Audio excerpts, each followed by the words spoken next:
ಇದು SS digital channel, Shri ಸುಮಂಗಲಿ digital channel. ನೀವು ನೋಡ್ತಾ ಇದ್ದೀರಿ ಸುದ್ದಿ ಸಮಯ, ಸ್ಥಳೀಯ ಸುದ್ದಿಗಳಿಗಾಗಿ. ಸುದ್ದಿ ಸಮಯದ ಪ್ರಾಯೋಜಕರು Mahalakshmi jewellers, gold hub, main road, Kalaburagi.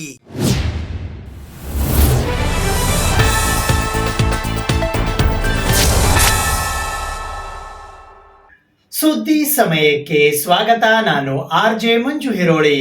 ಕೊಲೆ ಮಾಡಿ ಸಾಕ್ಷಿ ನಾಶಪಡಿಸಿದ್ದ 10 ಜನ ಆರೋಪಿಗಳನ್ನು ಬಂಧಿಸಲಾಗಿದೆ ಎಂದು ಕಲಬುರಗಿ ಜಿಲ್ಲಾ ಪೊಲೀಸ್ ವರಿಷ್ಠಾಧಿಕಾರಿಗಳಾದ ಅಡ್ಡೂರು ಶ್ರೀನಿವಾಸಲು ಅವರು ತಿಳಿಸಿದ್ದಾರೆ. ಕಲಬುರಗಿ ಜಿಲ್ಲೆಯ ಆಳಂದ ತಾಲೂಕಿನ ಖಜೂರಿ ಗ್ರಾಮದ ರಾಹುಲ್ ಎಂಬುವವರ ಕೊಲೆ ಮಾಡಿ ಸಾಕ್ಷಿ ನಾಶಪಡಿಸಲು ಯತ್ನಿಸಿದ 10 ಆರೋಪಿಗಳನ್ನು ಬಂಧಿಸುವಲ್ಲಿ ಆಳಂದ ಪೊಲೀಸ್ ಠಾಣೆಯ ಪೊಲೀಸರು ಯಶಸ್ವಿಯಾಗಿದ್ದಾರೆ ಎಂದು SP ಅಡ್ಡೂರು ಶ್ರೀನಿವಾಸಲು ತಿಳಿಸಿದ್ದಾರೆ.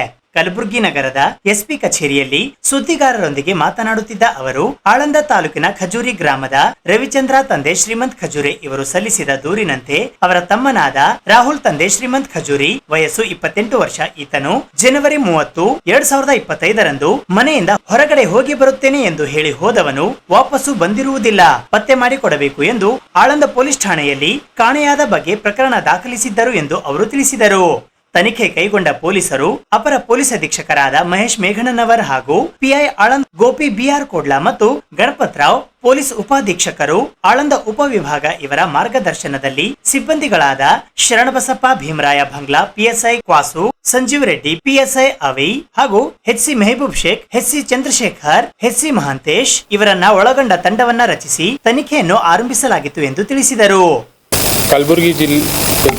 ಕಲಬುರಗಿ ಜಿಲ್ಲೆಯ ಆಳಂದ್ ಪೊಲೀಸ್ ಠಾಣಾ ವ್ಯಾಪ್ತಿಯಲ್ಲಿ 30 ಜನವರಿ 2025ರಂದು ರವಿಚಂದ್ರ ತಂದೆ ಶ್ರೀಮಂತ್ ಖಜೂರಿ ಗ್ರಾಮದವರು ಆಳಂದ್ ಪೊಲೀಸ್ ಠಾಣೆಗೆ ಬಂದು ಅವರ ತಮ್ಮನಾದ ರಾಹುಲ್ ತಂದೆ ಶ್ರೀಮಂತ್ ಖಜೂರೆ 28 ವರ್ಷ ಖಜೂರಿದವರು ಮನೆಯಿಂದ ಹೊರಗಡೆ ಹೋಗಿ ಬರ್ತೀನಿ ಅಂತ ಹೇಳಿ ಹೋದವನು ವಾಪಸ್ ಬಂದಿರುವುದಿಲ್ಲ ಅಂತ ಒಂದು ಮಿಸ್ಸಿಂಗ್ ಕಂಪ್ಲೇಂಟು ಕೊಟ್ಟಿರ್ತಾರೆ. ಅವರು 28ಕ್ಕೆ ಹೋಗಿರ್ತಾರಲ್ಲ, ಯಾವಾಗ ಹೋಗಿರ್ತಾರೆ, 30 ಅಂದು ಹೋದವ್ರ ಮನೆ ವಾಪಸ್ ಬಂದಿಲ್ಲ ಅಂತ ಕಂಪ್ಲೇಂಟ್ ಕೊಟ್ಟಿರ್ತಾರೆ. ಅದು ನಾವು ಆಳಂದ ಪೊಲೀಸ್ ಠಾಣೆಯಲ್ಲಿ 22/2025 ಮನುಷ್ಯ ಕಾಣೆಯಾದ ಪ್ರಕರಣ ದಾಖಲಿಸಿಕೊಂಡು ತನಿಖೆಯನ್ನು ಕೈಗೊಂಡಿರುತ್ತೇವೆ. ತದನಂತರ ಈ ತನಿಖೆ ಅವರು ರಾಹುಲ್ ಅವರು ಎಲ್ಲಿಗೆ ಹೋಗಿದ್ರು ಅಂತ ಅವ್ರದ್ದೆಲ್ಲ ಡೀಟೇಲ್ಸ್ ಎಲ್ಲ ಚೆಕ್ ಮಾಡ್ತಾ ಇದ್ದಾಗ ನಮಗೆ ಮಾಹಿತಿ ಬಂದಿದೆ ಏನಂದರೆ ಅವರನ್ನು ಕೊಲೆ ಮಾಡಿದ್ದಾರೆ. ಕೊಲೆ ಮಾಡಿ ಈ ಬೆನ್ನೆ ತೊರ ಬ್ಯಾಕ್ ವಾಟರ್ಸ್ ಡ್ಯಾಮ್ನಲ್ಲಿ ಕೊಲೆ ಮಾಡಿ ಅವ್ರ ಡೆಡ್ ಬಾಡಿನ ಅಲ್ಲಿ ಡಂಪ್ ಮಾಡಿದರು ಅಂತ ಮಾಹಿತಿ ಬಂದಿದ ಮೇಲೆ ಎಲ್ಲ ಫೈರ್ ಟೀಮು, ಪೊಲೀಸ್ ಟೀಮು ಮತ್ತು ಅದರ್ SDRF ಟೀಮ್ 3 ಡಿಪಾರ್ಟ್ಮೆಂಟ್ಸ್ ಎಲ್ಲ ಸೇರಿ ಅಲ್ಲಿ ಚೆಕ್ ಮಾಡಿದಾಗ ನಮಗೆ ಆಲ್ಮೋಸ್ಟ್ 2 ಡೇಸ್ ಆಯ್ತಲ್ಲ, ಒಂದು ವಾರ ಸರ್ಚ್ ಮಾಡಿದ್ವಿ. ಆಲ್ಮೋಸ್ಟ್ 2 to 3 ಡೇಸ್ ಸರ್ಚ್ ಮಾಡ್ತೀವಿ ಡೆಡ್ ಬಾಡಿಗೋಸ್ಕರ. ಮಾಹಿತಿ ಬಂದಿದ ಮೇಲೆ ಬ್ಯಾಕ್ ವಾಟರ್ಸಲ್ಲಿ ಬಾಡಿ ಇದೆ ಅಂತ ಹೇಳಿದ ಮೇಲೆ ನಮಗೆ 2 ಡೇಸ್ ಕಂಟಿನ್ಯೂಸ್ 2 ಡೇಸ್ ನಾವು ವಿತ್ ಫೈರ್ ಜೊತೆ ಸರ್ಚ್ ಮಾಡ್ತೀವಿ, ಸಿಗೋದಿಲ್ಲ. ಲಾಸ್ಟ್ ಫೈನಲಿ ನಾವು SDRF ಅನ್ನು ಕರ್ಸ್ಕೊಂಡು ಚೆಕ್ ಮಾಡಿದ ಮೇಲೆ ಆವಾಗ ನಮಗೆ ಡೀಪ್ ಬಾಟಮಲ್ಲಿ ಒಂದು ಬಾಡಿ ಪತ್ತೆ ಆಗುತ್ತೆ. ಅದು ಆಚೆ ತೆಗೆದು ನೋಡಿದಾಗ ಡೆಡ್ ಬಾಡಿಗೆ ಒಂದು ಕಲ್ಲನ್ನು ಕಟ್ಟು ಥ್ರೆಡ್ಡಿಂದ ಟೈ ಮಾಡಿ ಡಂಪ್ ಮಾಡಿರ್ತಾರೆ ಅಂತ ಕಂಡು ಬಂದಿದೆ. ಅದಕ್ಕೆ ಅದು ಇಷ್ಟು ದಿನಗಳಾದರೂ ಮೇಲಕ್ಕೆ ಫ್ಲೋಟ್ ಆಗಿರುವುದಿಲ್ಲ. ಈ ತದನಂತರ ಇದು ಯಾರು ಮರ್ಡರ್ ಮಾಡಿದೆವು ಅಂತ ಪತ್ತೆ ಮಾಡಲಿಕ್ಕೆ ನಾವು ಇನ್ಸ್ಪೆಕ್ಟರ್ ಅವರ ಕೋಡ್ಲಾ ಅವರ ನೇತೃತ್ವದಲ್ಲಿ ಅವರು ಮತ್ತು ಭೀಮರಾಯ್ ಬಂಕ್ಲಿ PSI ಮತ್ತು ಅವರ ಸಿಬ್ಬಂದಿಯಾದ Ganapatrao HC 205, Mehboob Sheikh HC 282, Chandrashekhar 272, Mahantesh PC 494, Sachin PC ಮತ್ತು Neelkanth PC, Zakir PC, Mehboob Sheikh HC, Shrimati Gowramma ಇವರೆಲ್ಲ ಸೇರಿಕೊಂಡು ಮತ್ತು ಈಗಾಗಲೇ PSI ಆಗಿರುವಂಥ ಸಂಜೀವ್ ರೆಡ್ಡಿ ಅವರು ತದನಂತರ ಮತ್ತೆ ಈ ಟೀಮಲ್ಲಿ ಸೇರಿಕೊಂಡಿದ್ದಾರೆ. ಇವರೆಲ್ಲ ಸೇರಿ ಒಂದು ತಂಡವನ್ನು ಆಗಿ ನಾವು ಮಾಡಿದ್ವಿ. ಇದು ಯಾರು ಮಾಡಿದರು, ಯಾವ ಕಾರಣಕ್ಕಾಗಿ ಕೊಲೆ ಮಾಡಿದರು, ಯಾಕೆ ಇಲ್ಲಿ ಬಂದು ಡಂಪ್ ಮಾಡಿದರು ಮತ್ತು ಅವ್ರ ಕಲ್ಲು ಕಟ್ಟು ಒಳಗಡೆ ಹಾಕಲಿಕ್ಕೆ ಕಾರಣ ಏನು ಅನ್ನೋ ತಿಳ್ಕೊಳ್ಳೋಕ್ಕೆ ನಾವು ಟೀಮನ್ನು ಮಾಡಲಾಗ ನಾವು ಫಸ್ಟು ಲೀಡ್ ಸಿಕ್ಕಿರುವುದು ಯಾವಾಗ ಅಂದರೆ ಫೆಬ್ 16ರಂದು ನಮಗೆ ಈ ಪೃಥ್ವಿರಾಜು ಮತ್ತು ಅವ್ರ ಸಿಸ್ಟರ್ ಭಾಗ್ಯವಂತಿ ಮತ್ತು ತಾಯಿ ಸೀತಾಬಾಯಿ ಇದರಲ್ಲಿ ಮೇನ್ ಆರೋಪಿಗಳಾಗಿದ್ದಾರೆ ಅಂತ ನಮಗೆ ಪ್ರಾಥಮಿಕ ಮಾಹಿತಿ ಸಿಕ್ಕುತ್ತೆ. ಅದರಲ್ಲಿ ಮೊದಲನೇದಾಗಿ ನಾವು ಒಬ್ಬರು ಮೈನರು ಮತ್ತು ಪವನ್ ರಾಜ್ಪೂತ್ ಅಂತ ಫಸ್ಟ್ ನಾವು ಸೆಕ್ಯೂರ್ ಮಾಡಿಕೊಂಡು ವಿಚಾರಣೆ ಕೈಗೊಂಡಿದ್ದೇವೆ. ಅವರು ವಿಚಾರಣೆ ಸಮಯದಲ್ಲಿ ಒಪ್ಕೊಳ್ತಾರೆ. ಪವನ್ ಅನ್ನೋರು ಅವರು ಮೇನ್ ಆರೋಪಿ ಯಾರಿದ್ದಾರೆ ಪೃಥ್ವಿರಾಜು, ಅವರು ಫಸ್ಟ್ ಕೊಲೆ ಮಾಡಿದ ಮೇಲೆ ಪವನ್ ಅನ್ನೋರ್ಗೆ ಫೋನ್ ಮಾಡಿ ನಮಗೆ ಒಂದು ಕೆಲಸ ಇದೆ, ನಾನು ಕೊಲೆ ಮಾಡಿದ್ದೀನಿ, ಬಾಡಿ ತೊಗೊಂಡು ಬೇರೆ ಕಡೆ ಹಾಕಬೇಕು, ನೀವು ಬೈಕ್ ಕೊಡಿ ಅಂದಮೇಲೆ ಅವ್ರು ಬೈಕ್ ಕೊಟ್ಟಿರ್ತಾರೆ. ಆಮೇಲೆ ಈ ಒಬ್ಬ ಮೈನರ್ ಹುಡುಗ ಇರ್ತಾರೆ, ಅವರು ಸಹಾಯದಿಂದ 2 ವೀಲರಲ್ಲೇ ಮಧ್ಯದಲ್ಲಿ ಬಾಡಿಯನ್ನು ಕೂರಿಸ್ಕೊಂಡು ಹಿಂದೆ ಮೈನರ್ ಹುಡುಗ ಡ್ರೈವಿಂಗ್ ಪೃಥ್ವಿರಾಜ್ ಮಾಡಿಕೊಂಡು ಬೆನ್ನೆತೊರ ಬ್ಯಾಕ್ ವಾಟರ್ಸ್ವರೆಗೂ ಬಂದು ಕಲ್ಲು ಹಾಕಿ ರೋಪಿಂದ ಟೈ ಮಾಡಿ ಅದರಲ್ಲಿ ಡಂಪ್ ಮಾಡಿರ್ತಾರೆ.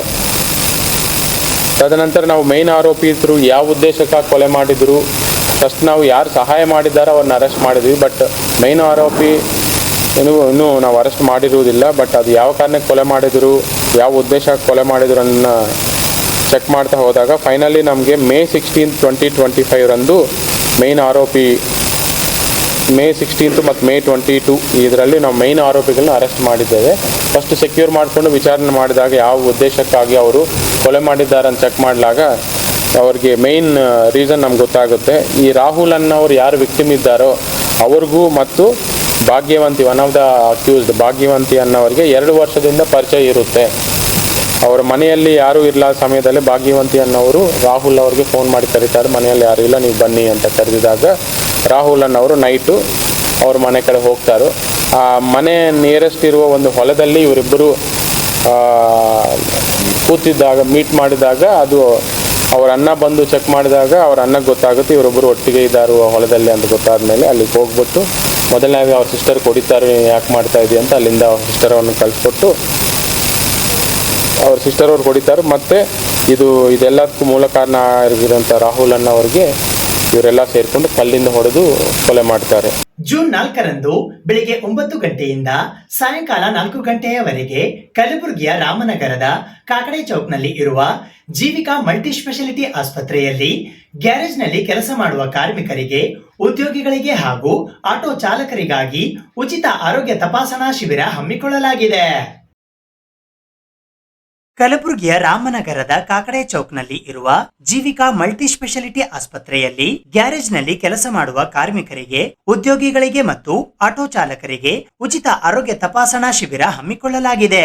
ಜೀವಿಕಾ ಮಲ್ಟಿ ಸ್ಪೆಷಾಲಿಟಿ ಆಸ್ಪತ್ರೆಯು ಕಲಬುರಗಿಯಲ್ಲಿ ಗ್ಯಾರೇಜ್ ಕಾರ್ಮಿಕರು, ಆಟೋ ಚಾಲಕರು ಮತ್ತು ಉದ್ಯೋಗಿಗಳ ಯೋಗಕ್ಷೇಮವನ್ನು ಬೆಂಬಲಿಸಲು ಮೀಸಲಾದ ಉಚಿತ ಆರೋಗ್ಯ ತಪಾಸಣಾ ಶಿಬಿರವನ್ನ ಆಯೋಜಿಸುತ್ತಿದೆ. ನಮ್ಮ ನಗರವನ್ನು ಚಲನೆಯಲ್ಲಿ ಇಡಲು ಅವಿಶ್ರಾಂತವಾಗಿ ಶ್ರಮಿಸುವವರಿಗೆ ಸುಲಭವಾಗಿ ಲಭ್ಯವಾಗುವ ಮತ್ತು ಗುಣಮಟ್ಟದ ಆರೋಗ್ಯ ಸೇವೆಯನ್ನು ಒದಗಿಸುವುದು ಆಸ್ಪತ್ರೆಯ ಧ್ಯೇಯವಾಗಿದೆ. ಈ ಶಿಬಿರದಲ್ಲಿ ಉಚಿತ ಸಾಮಾನ್ಯ ಆರೋಗ್ಯ ತಪಾಸಣೆ, ಉಚಿತ ಇಸಿಜಿ, ಎಲೆಕ್ಟ್ರೋಕಾರ್ಡಿಯೋಗ್ರಾಮ್, ಉಚಿತ ರಕ್ತ ಸಕ್ಕರೆ ಪರೀಕ್ಷೆ, ಉಚಿತ ರಕ್ತದೊತ್ತಡ ಬಿಪಿ ತಪಾಸಣೆ ಮಾಡಲಾಗುವುದು. ಗ್ಯಾರೇಜ್ ಕೆಲಸಗಾರರು, ಆಟೋ ಚಾಲಕರು ಮತ್ತು ಆಟೋಮೋಟಿವ್ ವಲಯದ ಎಲ್ಲ ಉದ್ಯೋಗಿಗಳು ಈ ಶಿಬಿರದಲ್ಲಿ ಹಾಜರಾಗಬಹುದು.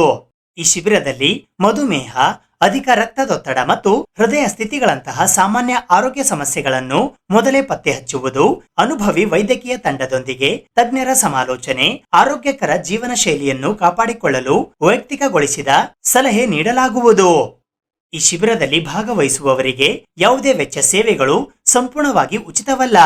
ದಿನಾಂಕ 4ನೇ ಜೂನ್ 2025ರಂದು ಬೆಳಿಗ್ಗೆ 9 ಗಂಟೆಯಿಂದ ಸಂಜೆ 4 ಗಂಟೆಯವರೆಗೆ ಕಲಬುರಗಿ ನಗರದ ಕಾಕಡೆ ಚೌಕ್ನಲ್ಲಿ ಇರುವ ಜೀವಿಕಾ ಮಲ್ಟಿ ಸ್ಪೆಷಾಲಿಟಿ ಆಸ್ಪತ್ರೆಯಲ್ಲಿ ಈ ಶಿಬಿರವನ್ನ ಹಮ್ಮಿಕೊಳ್ಳಲಾಗಿದೆ. ಜೀವಿಕಾ ಆಸ್ಪತ್ರೆಯಲ್ಲಿ ಎಲ್ಲರಿಗೂ ಸಹಾನುಭೂತಿಯ, ಕೈಗೆಟುಕುವ ಮತ್ತು ಉತ್ತಮ ಗುಣಮಟ್ಟದ ಆರೋಗ್ಯ ಸೇವೆಯನ್ನು ಒದಗಿಸಲು ನಾವು ಬದ್ಧರಾಗಿದ್ದೇವೆ. ನಿಮ್ಮ ಆರೋಗ್ಯದ ಕಡೆಗೆ ಪೂರ್ವಭಾವಿ ಹೆಜ್ಜೆ ಇರಿಸಿ ಶಿಬಿರದಲ್ಲಿ ನಮ್ಮೊಂದಿಗೆ ಸೇರಿ ಎಂದು ಮನವಿ ಮಾಡಲಾಗಿದೆ.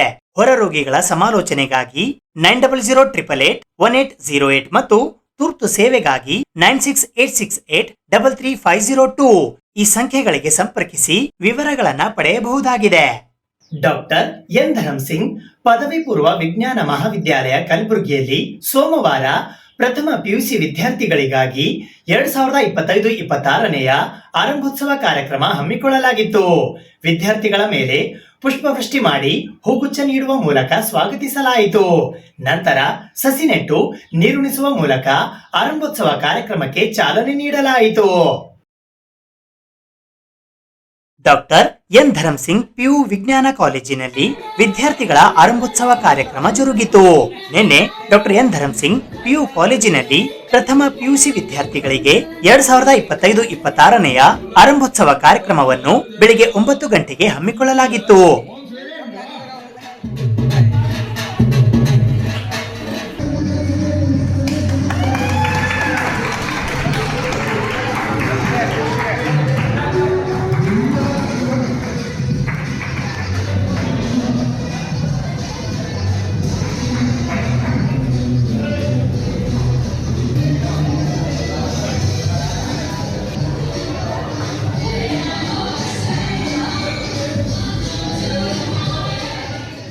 ಕಾಲೇಜಿನ ಆಡಳಿತಾಧಿಕಾರಿಯಾದ ದೇಶಮುಖ್ ಸರ್, ಪ್ರಾಂಶುಪಾಲರಾದ ಬಜರಂಗ್ ಸಿಂಗ್ ಚೌಹಾಣ್ ಹಾಗೂ ಕಾಲೇಜಿನ ಉಪನ್ಯಾಸಕರು, ಸಿಬ್ಬಂದಿ ವರ್ಗದವರು ಈ ಸಂದರ್ಭದಲ್ಲಿ ಉಪಸ್ಥಿತರಿದ್ದರು.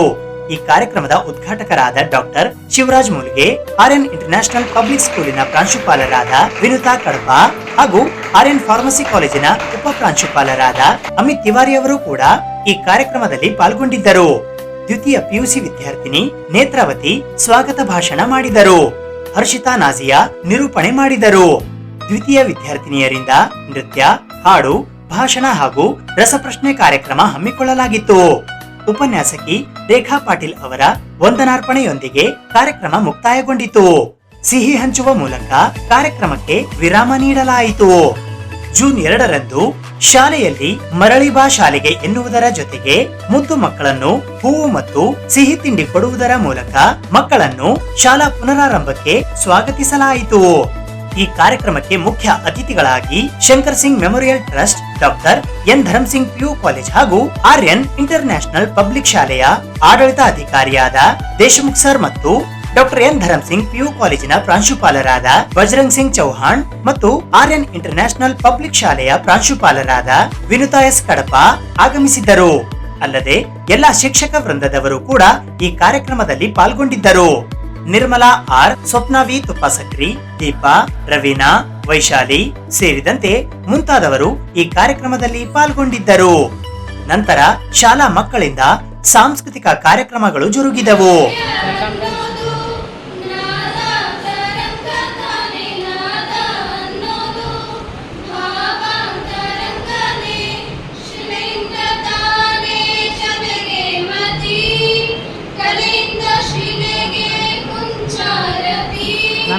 Dancing song or song. Next is speech. Dance. Speech. Or speech. Dancing the audio paper. Song.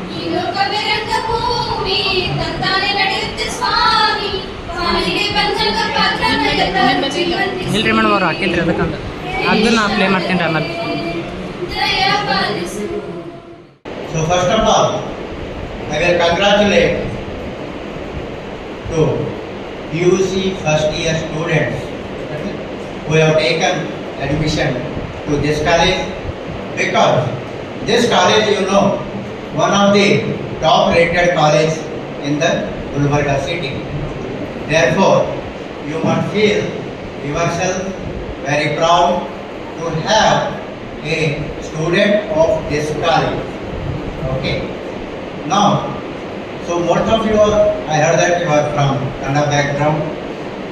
So let me speak in Kannada medium. ಓದಬೇಕು, ಡೈಜೆಸ್ಟ್ ಮಾಡ್ಕೋಬೇಕು, ಮತ್ತೆ ಹೋಮ್ವರ್ಕ್ ಮಾಡಬೇಕು. ಕೂಡ ಅದಕ್ಕೆ ಸೊಲ್ಯೂಷನ್ ಅನ್ನ ಪಡ್ಕೊಳ್ಬಹುದು. ಇದು ನಮ್ಮ ಕಾಲೇಜಿನ ಒಂದು ಪ್ರಿನ್ಸಿಪಲ್ ಆಗಿದೆ. ದಯವಿಟ್ಟು ನಿಮ್ಮೆಲ್ಲರಿಗೂ ಕೇಳ್ಕೊಳ್ಳೋದೇನಂತಂದ್ರೆ, ನಿಮ್ಮ ಮುಂದಿನ ಜೀವನ ಉಜ್ವಲವಾಗ್ಲಿ. ಇದು ಲೈಫಿನ ಒಂದು ಟರ್ನಿಂಗ್ ಪಾಯಿಂಟ್ ಅಂತ ಹೇಳ್ತಾರೆ. ಪ್ರಥಮ PUC ಅಥವಾ ದ್ವಿತೀಯ PUC ಅಂತಂದ್ರೆ ಇಲ್ಲಿಗೆ ಬಂದಿದ್ದೀರಿ ಅಂತಾರೆ ಉತ್ತಮ ಅಂಕಗಳಿಂದ ಇಲ್ಲಿಂದ ನೀವು ಹೋಗ್ಬೇಕು ಅಂತ ನನ್ನ ಮತ್ತು ಈ ಕಾಲೇಜಿನ ಆಶಯವಾಗಿದೆ ಅಂತ ಹೇಳ್ತಾ ನನ್ನ ಚಿಕ್ಕ ಭಾಷಣಕ್ಕೊಂದು ಚೊಕ್ಕ ವಿರಾಮ ನೀಡುತ್ತೇನೆ. ಜೈ ಹಿಂದ್ ಸರ್. ಸುದ್ದಿ ಇನ್ನು ಇವೆ, ಸದ್ಯಕ್ಕೆ ಬ್ರೇಕ್.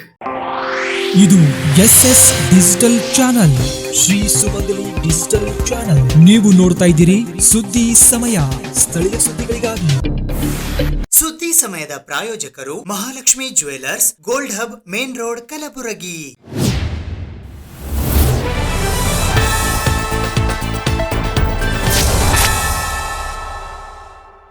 ಜೂನ್ 13 ಮತ್ತು 14ರಂದು ಕಲಬುರಗಿ ನಗರದ ಹೊಸ ಜೇವರ್ಗಿ ರಸ್ತೆಯ ಖಮಿದ್ಕರ್ ಭವನದಲ್ಲಿ ಸಂಯುಕ್ತ ಕರ್ನಾಟಕ ಕಲಬುರಗಿ ಆವೃತ್ತಿಯ ರಜತ ಸಂಭ್ರಮ ಕಾರ್ಯಕ್ರಮ ಹಮ್ಮಿಕೊಳ್ಳಲಾಗಿದೆ. ಲೋಕಶಿಕ್ಷಣ ಟ್ರಸ್ಟ್ ಹುಬ್ಬಳ್ಳಿ ಬೆಂಗಳೂರಿನ ಸಂಯುಕ್ತ ಕರ್ನಾಟಕ ಪ್ರಸ್ತುತಿ ಕಲಬುರಗಿ ಆವೃತ್ತಿಯ ರಜತ ಸಂಭ್ರಮ ಕಲ್ಯಾಣ ಸಿರಿ ಸಂಯುಕ್ತ ಕರ್ನಾಟಕ ಕಲಬುರಗಿ ಆವೃತ್ತಿ 25 ಮಾಧ್ಯಮ ಲೋಕದಲ್ಲಿ ವಿನೂತನ ಕಾರ್ಯಕ್ರಮವು ದಿನಾಂಕ 13 ಮತ್ತು 14 ಜೂನ್ 2025 ಕಲಬುರಗಿ ನಗರದ ಹೊಸ ಜೇವರ್ಗಿ ರಸ್ತೆಯ ಖಮಿತ್ಕರ್ ಭವನದಲ್ಲಿ ಜರುಗಲಿದೆ. ಜೂನ್ 13 ಬೆಳಗ್ಗೆ 10 ಗಂಟೆಗೆ ಮಳಿಗೆಗಳ ಉದ್ಘಾಟನೆ ಜರುಗಲಿದ್ದು ಮಧ್ಯಾಹ್ನ 3 ಗಂಟೆಗೆ 371 ಜೆ ಕಲಂ ಜಾರಿ ಕಲ್ಯಾಣ ಕರ್ನಾಟಕದ ಅಭ್ಯುದಯ ಏನು ಎಂದು ಸಂವಾದ ಕಾರ್ಯಕ್ರಮ ಜರುಗಲಿದೆ. ಸಂಜೆ 5 ಗಂಟೆಗೆ ಕಲ್ಯಾಣ ಕರ್ನಾಟಕದಲ್ಲಿ ಸಹಕಾರಿ ಆಂದೋಲನ ಕುರಿತು ಉಪನ್ಯಾಸ ಸಂವಾದ ಜರುಗಲಿದೆ. ಸಂಜೆ 6 ರಿಂದ 8 ಗಂಟೆಯವರೆಗೆ ಡಾಕ್ಟರ್ ಸಂಗೀತಾ ಕಟ್ಟಿ ಅವರಿಂದ ಸಂಗೀತ ಸಂಜೆ ಗಾಯನ ಕಾರ್ಯಕ್ರಮ ಜರುಗಲಿದೆ.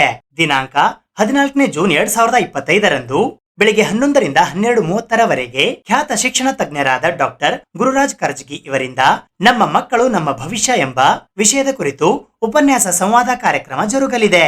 ಮಧ್ಯಾಹ್ನ 3 ಗಂಟೆಗೆ ಶಿರಸಿಯ ನಿಸರ್ಗ ಮನೆ ಆಯುರ್ವೇದ ವೈದ್ಯರಾದ ಡಾಕ್ಟರ್ ವೆಂಕಟರಮಣ ಹೆಗಡೆ ಇವರಿಂದ ಆರೋಗ್ಯ ಆಹಾರ ಚಿಂತನ ಕಾರ್ಯಕ್ರಮ ಜರುಗಲಿದೆ. ನಂತರ ಸಾಧಕ ರೈತರೊಂದಿಗೆ ಸಂವಾದ ಕಾರ್ಯಕ್ರಮ ಜರುಗಲಿದೆ. ಸಂಜೆ 4 ಗಂಟೆಗೆ ಸಮಾರೋಪ ಸಮಾರಂಭ ಜರುಗಲಿದ್ದು ಸಾಧಕರಿಗೆ ಸನ್ಮಾನ ಕಾರ್ಯಕ್ರಮ ಜರುಗಲಿದೆ. ಸಂಜೆ 6 ಗಂಟೆಗೆ ಬಿಜಿ ಪ್ರಾಣೇಶ್, ಬಸವರಾಜ್ ಮಹಾಮನಿ ಹಾಗೂ ನರಸಿಂಹ ಜೋಶಿ ತಂಡದವರಿಂದ ಹಾಸ್ಯ ಸಂಜೆ ಕಾರ್ಯಕ್ರಮ ಜರುಗಲಿದೆ. ಬೆಳಿಗ್ಗೆ 11 ಗಂಟೆಗೆ ಉದ್ಘಾಟನಾ ಸಮಾರಂಭ ಜರುಗಲಿದೆ ಎಂದು ಲೋಕಶಿಕ್ಷಣ ಟ್ರಸ್ಟಿನ ಕಾರ್ಯದರ್ಶಿಗಳಾದ ಹರಿಚನ್ನ ಕೇಶವ, ಕಾರ್ಯನಿರ್ವಾಹಕ ಸಂಪಾದಕರು ಹಾಗೂ ಸಿಇಒ ಮೋಹನ್ ಹೆಗಡೆ ತಿಳಿಸಿದ್ದಾರೆ. ಎಲ್ಲರಿಗೂ ನಮಸ್ಕಾರ.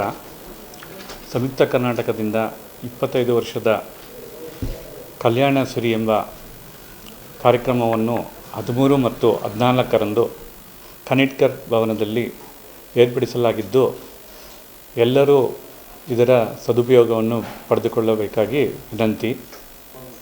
ಇಲ್ಲಿ 30 ರಿಂದ 35 ಮಳಿಗೆಗಳು ಇದ್ದು ಶೈಕ್ಷಣಿಕ ಹಾಗೂ ಆರೋಗ್ಯ ದೃಷ್ಟಿಯಿಂದ ಮತ್ತು 13, 14 ಪ್ರತ್ಯೇಕ ಕಾರ್ಯಕ್ರಮಗಳನ್ನು ಸಾರ್ವಜನಿಕರ ಮುಂದೆ ಪ್ರದರ್ಶಿಸಲಾಗುವುದು. ಇಲ್ಲಿ ಸಂಯುಕ್ತ ಕರ್ನಾಟಕದ ಧರ್ಮದರ್ಶಿಗಳು ಹಾಗೂ ಕಲಾವಿದರು ಕಡೆಯಿಂದ ಕಾರ್ಯಕ್ರಮಗಳು ಏರ್ಪಡಿಸಲಾಗಿದ್ದು ಸಂಯುಕ್ತ ಕರ್ನಾಟಕ ಕನ್ನಡ ಪತ್ರಿಕೋದ್ಯಮದ ಹಿರಿಯಣ್ಣ, ಸ್ವಾತಂತ್ರ್ಯ ಪೂರ್ವ, ಸ್ವಾತಂತ್ರ್ಯ ಹೋರಾಟ, ಸ್ವಾತಂತ್ರ್ಯಾನಂತರ ಕರ್ನಾಟಕ ಏಕೀಕರಣ, ಈ ನಾಡಿನ ನೆಲ ಜಲ ಭಾಷೆಗಾಗಿ ಹೋರಾಡಿದಂತಹ ಪತ್ರಿಕೆ. ಸ್ವಾತಂತ್ರ್ಯಕ್ಕಾಗಿಯೇ ಹುಟ್ಟಿದ, ಜೈಲಿನಲ್ಲಿಯೇ ಒಂದು ಶತಮಾನಗಳ ಹಿಂದೆ ಜನಿಸಿದ ಲೋಕಶಿಕ್ಷಣ ಟ್ರಸ್ಟ್ ಈಗ 3 ಪ್ರಕಟಣೆಯನ್ನು ಮಾಡ್ತಾಯಿದೆ. ಸಂಯುಕ್ತ ಕರ್ನಾಟಕಕ್ಕೆ ಈಗ 94ನೇ ವರ್ಷ. ಕರ್ಮವೀರ ನಮ್ಮ ವಾರಪತ್ರಿಕೆ, ಇದು ದೇಶದಲ್ಲಿಯೇ ಪ್ರಾದೇಶಿಕ ಪತ್ರಿಕೆಯೊಂದು 104 ವರ್ಷ ಕಂಡಿರುವುದು ಕರ್ಮವೀರ ಪ್ರಪ್ರಥಮ. ಕಸ್ತೂರಿ ಈಗ 69 ವರ್ಷ. ಕಸ್ತೂರಿ ಕರ್ನಾಟಕದ ಕನ್ನಡದ ರೀಡರ್ ಡೈಜೆಸ್ಟ್ ಅಂತ ಹೇಳೇ ಪ್ರಸಿದ್ಧಿ. ನಾವು ಈಗ ಸಂಯುಕ್ತ ಕರ್ನಾಟಕ ಕಲಬುರಗಿ ಆವೃತ್ತಿಯನ್ನು ಆರಂಭಿಸಿ 25 ವರ್ಷ ಆಯಿತು. ಈ ನೆನಪಿಗಾಗಿ ರಜತ ಸಂಭ್ರಮ ಅಂಥೇಳಿ ಕಾರ್ಯಕ್ರಮವನ್ನು ಏರ್ಪಡಿಸಿದ್ದೇವೆ. ಈ ನಿಮಿತ್ತ ಕಲ್ಯಾಣ ಕರ್ನಾಟಕದ 4 ಜಿಲ್ಲೆಗಳ ಆಗು ಹೋಗು, ಅದರ ಅಭಿವೃದ್ಧಿ, ಸಂಯುಕ್ತ ಕರ್ನಾಟಕದ ಕೊಡುಗೆ ಹಾಗೂ ಕಲ್ಯಾಣ ಕರ್ನಾಟಕದ ಅಭ್ಯುದಯ, ಸಿರಿ, ಸಮೃದ್ಧಿ, ಇಲ್ಲಿಯ ಹೋರಾಟಗಳು ಎಲ್ಲವನ್ನೂ ಕೂಡ ನೆನಪಿಸಿಕೊಳ್ಳುವಂತಹ ಒಂದು ಸಾವಕಾಶವನ್ನು ನಾವಿಲ್ಲಿ ಕಲ್ಪಿಸಿದ್ದೇವೆ. 104 ವರ್ಷಗಳ ಇತಿಹಾಸ ಇರುವಂತಹ ಒಂದು ಮಹಾನ್ ಸಂಸ್ಥೆ ಈ ಭಾಗದಲ್ಲಿ ಒಂದು ಸಾಕ್ಷಿ ಪ್ರಜ್ಞೆ ರೀತಿಯಲ್ಲಿ, ಸಾಕ್ಷಿ ಕಲ್ಲಿನ ರೀತಿಯಲ್ಲಿ ಕಾರ್ಯನಿರ್ವಹಿಸಿದೆ. ಹೈದರಾಬಾದ್ ಕರ್ನಾಟಕ ಭಾಗದಿಂದ ಕಲ್ಯಾಣ ಕರ್ನಾಟಕದತ್ತ ದಾಪುಗಾಲು ಹಾಕಿದ್ದೇವೆ. ಕಲ್ಯಾಣ ಕರ್ನಾಟಕ ಉದಯಕ್ಕೆ ಸಂಯುಕ್ತ ಕರ್ನಾಟಕದ ಕೊಡುಗೆ ಅತ್ಯಂತ ಅಪಾರ. ಆಕಾಶ್ ಎಜುಕೇಶನಲ್ ಸರ್ವಿಸಸ್ ಲಿಮಿಟೆಡ್ ಕಲಬುರಗಿಯ ವಿದ್ಯಾರ್ಥಿ ಗುರುರಾಜ್ ಎಸ್ ಸಜ್ಜನ್ ಜೆಡಬ್ಲ್ಯೂ ಅಡ್ವಾನ್ಸ್ 2025ರಲ್ಲಿ 274ನೆಯ ಆಲ್ ಇಂಡಿಯಾ ರ್ಯಾಂಕಿಂಗ್ ಪಡೆದಿದ್ದಾನೆ. ಪರೀಕ್ಷಾ ಪೂರ್ವ ಸಿದ್ಧತಾ ಸೇವೆಗಳಲ್ಲಿ ರಾಷ್ಟ್ರಮಟ್ಟದಲ್ಲಿ ಗುರುತಿಸಿಕೊಂಡಿರುವ Aakash educational services limited Kalaburagi ಸಂಸ್ಥೆಯ ವಿದ್ಯಾರ್ಥಿ ಗುರುರಾಜ್ ಎಸ್ ಸಜ್ಜನ್ ಇವರು ಜೆಡಬ್ಲ್ಯೂ ಅಡ್ವಾನ್ಸ್ 2025ರಲ್ಲಿ ಅತ್ಯುತ್ತಮ ಅಂಕ ಗಳಿಸಿದ್ದಾರೆ ಎಂದು ಹೆಮ್ಮೆಯಿಂದ ಘೋಷಿಸಿದೆ ಎಂದು ಶಾಖೆಯ ಮುಖ್ಯಸ್ಥರಾದ ಸಂತೋಷ್ ಪಾಟೀಲ್ ಅವರು ತಿಳಿಸಿದ್ದಾರೆ. ಸುದ್ದಿಗೋಷ್ಠಿಯಲ್ಲಿ ಮಾತನಾಡಿದ ಅವರು, ಅತ್ಯಂತ ಕಠಿಣ ಎಂಜಿನಿಯರಿಂಗ್ ಪ್ರವೇಶ ಪರೀಕ್ಷೆ ಜೆಡಬ್ಲ್ಯೂ ಅಡ್ವಾನ್ಸ್ ನಲ್ಲಿ ಆಲ್ ಇಂಡಿಯಾ ರ್ಯಾಂಕಿಂಗ್ 274 ಅಂಕ ಗಳಿಸಿದ್ದಾರೆ. ಫಲಿತಾಂಶಗಳನ್ನು ಐಐಟಿ ಕಾನ್ಪುರ್ ಪ್ರಕಟಿಸಿದೆ ಎಂದರು. ಈ ಅತ್ಯುತ್ತಮ ಪ್ರದರ್ಶನವು ವಿದ್ಯಾರ್ಥಿಯ ಸಮರ್ಪಣೆ, ನಿರಂತರ ಕಠಿಣ ಪರಿಶ್ರಮ ಮತ್ತು ಎಇಎಸ್ಎಲ್ ನ ಪರಿಣಿತ ಅಧ್ಯಾಪಕರು ಮತ್ತು ಸಮಗ್ರ ಪಠ್ಯಕ್ರಮ ಒದಗಿಸಿದ ದೃಢವಾದ ಶೈಕ್ಷಣಿಕ ಬೆಂಬಲಕ್ಕೆ ಸಾಕ್ಷಿಯಾಗಿದೆ. ಈ ವಿದ್ಯಾರ್ಥಿಯು ಜೆಡಬ್ಲ್ಯೂ ಅಡ್ವಾನ್ಸ್ ಪರೀಕ್ಷೆ ಎದುರಿಸಲು ವಿಶೇಷವಾಗಿ ವಿನ್ಯಾಸಗೊಳಿಸಲಾದ ಎಇಎಸ್ಎಲ್ ನ ತರಗತಿ ಕಾರ್ಯಕ್ರಮದಲ್ಲಿ ಭಾಗವಹಿಸಿದ್ದನು. ಜಾಗತಿಕವಾಗಿ ಅತ್ಯಂತ ಕಠಿಣ ಪ್ರವೇಶ ಪರೀಕ್ಷೆಗಳಲ್ಲಿ ಒಂದೆಂದು ಪರಿಗಣಿಸಲಾಗಿರುವ ಜೆಡಬ್ಲ್ಯೂ ಅಡ್ವಾನ್ಸ್ ನಲ್ಲಿ ಉತ್ತಮ ಅಂಕ ಪಡೆಯಬೇಕಾದರೆ ಆಳವಾದ ಪರಿಕಲ್ಪನಾತ್ಮಕ ತಿಳುವಳಿಕೆ ಮತ್ತು ಬಲವಾದ ಸಮಸ್ಯೆ ಪರಿಹರಿಸುವ ಸಾಮರ್ಥ್ಯ ಇರಬೇಕಾಗುತ್ತದೆ. The achievement of our students in the JEE Advanced year 2025. As an Akash being one of the most admired brand in the edtech sector and being pioneer in the competitive industry for more than 36 years, Akash has been helping lakhs of children every year in every segment, be it the engineering or the medical or the foundation Olympiads. In every segment, Akash is helping the children in realizing their careers and their future aspirations by providing a proper and exceptional hand-holding support at every stage from class 8th onwards up to class 12th, even 12th passed out also. In every aspect for every child we are offering the academic support, and Akash has been performing exceptionally well in terms of the results and the overall qualifiers also. So now today we are here to celebrate the success of our own students of Akash Gulbarga. Okay, just I wanted to give you a quick briefing on this academic journey, and also with respect to the JEE Advanced, a quick briefing. It is important to note JEE Advanced is considered to be one of the toughest examinations not only in the country but across the world. So in that lakhs of students are appearing and giving the exam every year. Including this year, there are close to 13.1 lakh children have enrolled for the JEE mains this year, out of which 12.6 lakh students approximately have given the exam, which is a very good appearance, which is a very good attendance also. ತನ್ನ ಸಾಧನೆಯ ಬಗ್ಗೆ ವಿವರಿಸಿದ ವಿದ್ಯಾರ್ಥಿ, ಉತ್ತಮ ಶೈಕ್ಷಣಿಕ ಅಡಿಪಾಯ ಮತ್ತು ಸ್ಥಿರವಾದ ಮಾರ್ಗದರ್ಶನವನ್ನು ಒದಗಿಸಿದ್ದಕ್ಕಾಗಿ ನಾನು ಆಕಾಶ್ಗೆ ಕೃತಜ್ಞನಾಗಿರುತ್ತೇನೆ. ಎಇಎಸ್ಎಲ್ ನಲ್ಲಿನ ವಿಷಯ ಮತ್ತು ತರಗತಿ ಕೋಚಿಂಗ್ ಕಡಿಮೆ ಅವಧಿಯಲ್ಲಿ ಕಷ್ಟಕರ ವಿಷಯಗಳನ್ನು ಕಲಿಯಲು ನನಗೆ ಸಹಾಯ ಮಾಡಿತು. ಅವರ ಬೆಂಬಲವಿಲ್ಲದೆ ಈ ಸಾಧನೆ ಸಾಧ್ಯವಾಗುತ್ತಿರಲಿಲ್ಲ ಎಂದು ಅವನು ಹೇಳಿದ್ದಾನೆ. My name is Gururaj Subhash Sajjan and I have achieved a good rank that is 274 in JEE Advanced 2025. In my JEE life, Akash has played a very big role. The first thing is about targets. In targets, everything is arranged very properly, like step 1, step 2, step 3, and everything is marked like the question, the difficulty level of the questions. That helped me during the time of revision classes, and even the spotlight program conducted also helped me a lot during revision classes. And even whenever I used to ask doubts to my teachers, they would be instantly cleared, and that helped me a lot when I was preparing in my preparation. ಎಲ್ಲರಿಗೂ ನಮಸ್ಕಾರ. ನಾ ಸುಭಾಷ್ ಮಲ್ಲಪ್ಪ ಸಜ್ಜನ್ ಅಂತೇಳಿ ನಮ್ಮ ಮಗ JEE ಅಡ್ವಾನ್ಸ್ನಲ್ಲಿ 274 rank ತೆಗೆದು Akash coaching ಸೆಂಟರಿಂದ 274 rank ತೆಗೆದಾನೆ. ಇದು ನಮಗೆ ಭಾಳ ಖುಷಿ ಇದೆ. ಮತ್ತು ಅವ್ನ ಪರ್ಫಾರ್ಮೆನ್ಸ್ ಮತ್ತು ಅವ್ರ ಟೀಚರ್ಸ್ ಬೆನ್ನು ಹತ್ತಿ ಮಾಡಿಸಿದ್ದು, ಟೀಚರ್ಸ್ ಕರೆಕ್ಟಾಗಿ ಇದೇ ಟೈಪ್ ಕ್ವಶನ್ ಬರ್ತಾವೆ ಇದು ಹೇಳಿ ಕರೆಕ್ಟಾಗಿ ಅವ್ರು ಮೊದಲು teachers guidelines is very good. Teachers ಹೆಂಗೆ ಹೇಳ್ತಾರೆ ಹಂಗೆ ಹುಡುಗರು ಹೋಗ್ತಿದ್ರೆ ಮಾತ್ರ ಬರ್ತೈತೆ ಕ್ವಶನ್. ಇರಲಿಲ್ಲ ಅಂದರೆ ಬರೀ ನಾವು ಸ್ವಂತ ಮಾಡ್ತೀವಿ ಅಂದ್ರೆ ಆಗೋದಿಲ್ಲ. ನಮ್ಗೆ ಟೀಚರ್ಸ್ ಹೇಳೋದನ್ನು ಮುಖ್ಯ ಇರ್ತೈತಿ. ಟೀಚರ್ಸ್ ಹೇಳ್ಬೇಕು, ಟೀಚರ್ಸ್ ಇದೇ ವೇದಾಗ ಹೋಗ್ರಿ ಅಂದಾಗ ಆ ವೇದಾಗ ಹೋದ್ರೆ ಮಾತ್ರ ರ್ಯಾಂಕ್ ಬರ್ತಾವೆ. ಅದಕ್ಕೆ ಆಕಾಶದಿಂದ ನಮ್ಮ ಹುಡುಗಗೆ ಅತಿ ಹೆಲ್ಪ್ ಆಗಿದೆ. ನಾವು ಮೊದಲು ನಮಗೂ ಅಷ್ಟು ಜೇಡವಲಿ ಮಾಡಿಸ್ಬೇಕು ಹಂಗಿದು ಏನೂ ಇದ್ದಿಲ್ಲ. 9th 10th ಆದಮೇಲೆ ತಾವನ್ನ ಕಂಡು ಹಿಡಿದು ನಾ ಜೇಡವಲಿ ಮಾಡ್ತಂದಾಗ ನಾವು ಚೂಸ್ ಮಾಡ್ಕೊಂಡು ಆಕಾಶ ಇನ್ಸ್ಟಿಟ್ಯೂಟ್ ಚೂಸ್ ಮಾಡ್ಕೊಂಡಾಗ ಒಳ್ಳೆ ಇದು ಕೊಟ್ಟು ಮತ್ತು ಒಳ್ಳೆ ಕೋಚಿಂಗ್ಸ್ ಇದು ಮಾಡ್ಕೊಂಡು ಗುಡ್ ರ್ಯಾಂಕ್ ಬಂದಿದೆ. ಮೇನ್ಸ್ನೊಳಗೆ 92 ರ್ಯಾಂಕ್ ಬಂದಿತ್ತು. ಒಂದು ಸ್ವಲ್ಪ 274 ರ್ಯಾಂಕ್ ಬಂದಿದೆ. ಮುಂದೆ IIT ಬಾಂಬೆಗೆ ಕಳಿಸ್ಬೇಕಂತ ನಮ್ಮ ಆಸೆ ಇದೆ. ಈ ಸಂದರ್ಭದಲ್ಲಿ ಶಾಖೆ ಮುಖ್ಯಸ್ಥರಾದ ಸಂತೋಷ್ ಪಾಟೀಲ್, ಕಲಬುರಗಿಯ AHM ಪುಲ್ಲಾಗೌರ್ ಪಾಮುಲೇತಿ ಹಾಗೂ ಸಹಾಯಕ ನಿರ್ದೇಶಕರಾದ ದೊಡ್ಡಿ ರವಿಕುಮಾರ್ ಉಪಸ್ಥಿತರಿದ್ದರು. ಕಲಬುರಗಿ ನಗರದ ಬಿದ್ದಾಪುರ ಕಾಲೋನಿಯಲ್ಲಿ ಇರುವ ಸಮಾಜ ಕಲ್ಯಾಣ ಇಲಾಖೆಯ ನಿರಾಶ್ರಿತರ ಆಶ್ರಮದಲ್ಲಿ ಕಲ್ಯಾಣ ಕರ್ನಾಟಕ ಸಾರಥಿ ಚಾಲಕರ ಸಂಘದ ಸಂಸ್ಥಾಪಕರಾದ ಅರವಿಂದ್ ಕಮಲಾಪುರ್ ಅವರ ಹುಟ್ಟುಹಬ್ಬವನ್ನ ಆಚರಿಸಲಾಯಿತು. ಕಲ್ಯಾಣ ಕರ್ನಾಟಕ ಸಾರಥಿ ಚಾಲಕರ ಸಂಘದ ಸಂಸ್ಥಾಪಕರಾದ ಅರವಿಂದ್ ಕಮಲಾಪುರ್ ಅವರ ಹುಟ್ಟುಹಬ್ಬದ ನಿಮಿತ್ತ ಚಾಲಕ ಮಿತ್ರರೆಲ್ಲ ಸೇರಿ ಇಂದು ಬಿದ್ದಾಪುರ ಕಾಲೋನಿಯಲ್ಲಿ ಇರುವ ಸಮಾಜ ಕಲ್ಯಾಣ ಇಲಾಖೆಯ ನಿರಾಶ್ರಿತರ ಆಶ್ರಮದಲ್ಲಿ ಹುಟ್ಟುಹಬ್ಬವನ್ನ ಆಚರಿಸಲಾಯಿತು. ಅರವಿಂದ್ ಕಮಲಾಪುರ್ ಅವರು 100 ಕಾಲ ಸುಖವಾಗಿ ಬಾಳಲಿ ಎಂದು ಬುದ್ಧ ಬಸವ ಅಂಬೇಡ್ಕರ್ ಅವರಲ್ಲಿ ಪ್ರಾರ್ಥಿಸಲಾಯಿತು. ನಮಸ್ಕಾರ.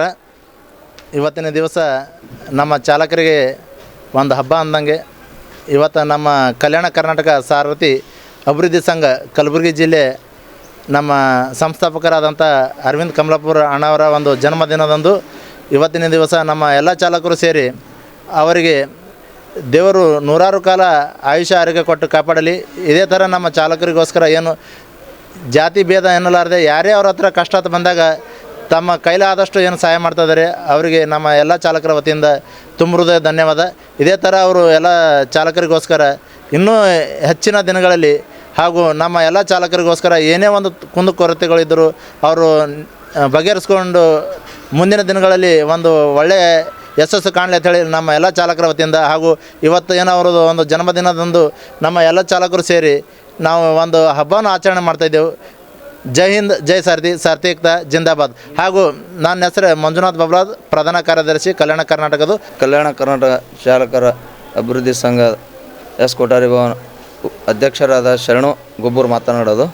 ಇವತ್ತಿನ ದಿನ ನಮ್ಮ ಕರ್ನಾಟಕ ಚಾಲಕರ ಅಭಿವೃದ್ಧಿ ಸಂಘದ ಸಂಸ್ಥಾಪಕರಾದ ಅರವಿಂದ್ ಅಣ್ಣನವರ ಹುಟ್ಟುಹಬ್ಬದ ಆರ್ಥಿಕ ಶುಭಾಶಯಗಳು ಹೇಳುತ್ತಾ, ಅವರು ನಮ್ಮ ಚಾಲಕರ ಎಲ್ಲ ಇದರಲ್ಲಿ ನೇರವಾಗಿ ಭಾಗವಹಿಸುತ್ತಾರೆ. ಆದ ಕಾರಣ ಅವರು ಇದೇ ಥರ ನಮ್ಮ ಚಾಲಕರಿಗೆ ಎಲ್ಲ ಸಮಯದಲ್ಲೂ ಬಂದು ಎಲ್ಲ ಒಳ್ಳೆಯ ಕೆಲಸವನ್ನು ಮಾಡುತ್ತಾರೆ. ಆದ ಕಾರಣ ಇದೇ ಥರ ಮಾಡಬೇಕೆಂದು ಅವರಲ್ಲಿ ಹೇಳುತ್ತಾ ಒಂದೆರಡು ಮಾತು ಹೇಳಿ ಜೈ ಹಿಂದ್, ಜೈ ಸಾರಥಿ. ಈ ಸಂದರ್ಭದಲ್ಲಿ ಕಲ್ಯಾಣ ಕರ್ನಾಟಕ ಅಧ್ಯಕ್ಷರಾದ ಜಗದೀಶ್ ದೇಸಾಯಿ, ಪ್ರಧಾನ ಕಾರ್ಯದರ್ಶಿಗಳಾದ ಮಂಜುನಾಥ್ ಬಬ್ಲಾದ್ ಹಾಗೂ ಸಂಘಟನಾ ಕಾರ್ಯದರ್ಶಿ ಶರಣು ಹೊಸಮನಿ, ಕಲಬುರಗಿ ಜಿಲ್ಲಾಧ್ಯಕ್ಷರಾದಂತಹ ಶರಣಬಸಪ್ಪ ಲಂಗೋಟಿ, ಉಪಾಧ್ಯಕ್ಷರಾದ ಶರಣಬಸು, ಮಹದೇವ್ ಪಾಟೀಲ್, ಸಂಘಟನಾ ಕಾರ್ಯದರ್ಶಿ ಚಿನ್ನು, ಸುನಿಲ್ ಕುಮಾರ್ ಜೋಳಗಿ, ಸದಸ್ಯರಾದ ಮಲ್ಲಿಕಾರ್ಜುನ್ ಸಾಲುಕಿ, ಸಚಿನ್ ನಂದಿಕೂರ್ ಮತ್ತು ಇತರರು ಭಾಗವಹಿಸಿದ್ದರು. ಇದು ಇವತ್ತಿನ ಸುದ್ದಿ ಸಮಯ. ಸ್ಥಳೀಯ ಸುದ್ದಿಗಳಿಗಾಗಿ ನೋಡ್ತಾ ಇರಿ ಸುದ್ದಿ ಸಮಯ. ನಿಮ್ಮ ನೆಚ್ಚಿನ ಸುದ್ದಿ ಸಮಯವನ್ನು ಡೆನ್ ಸೆಟ್ ಆಫ್ ಬಾಕ್ಸ್ ನ ಚಾನೆಲ್ ಸಂಖ್ಯೆ 746ರಲ್ಲಿ ಪ್ರತಿದಿನ ರಾತ್ರಿ 9 ಗಂಟೆಗೆ, ಮರುಪ್ರಸಾರ ರಾತ್ರಿ 10 ಗಂಟೆಗೆ ಮತ್ತು ಮರುದಿನ ಬೆಳಿಗ್ಗೆ 8 ಗಂಟೆ ಮತ್ತು 9 ಗಂಟೆಗೆ ವೀಕ್ಷಿಸಬಹುದು. ಇದು SS ಡಿಜಿಟಲ್ ಚಾನಲ್, ಶ್ರೀ ಸುಮಂಗಲಿ ಡಿಜಿಟಲ್ ಚಾನಲ್. ನೀವು ನೋಡ್ತಾ ಇದ್ದೀರಿ ಸುದ್ದಿ ಸಮಯ, ಸ್ಥಳೀಯ ಸುದ್ದಿಗಳಿಗಾಗಿ. ಸುದ್ದಿ ಸಮಯದ ಪ್ರಾಯೋಜಕರು Mahalakshmi jewellers, gold hub, main road, Kalaburagi.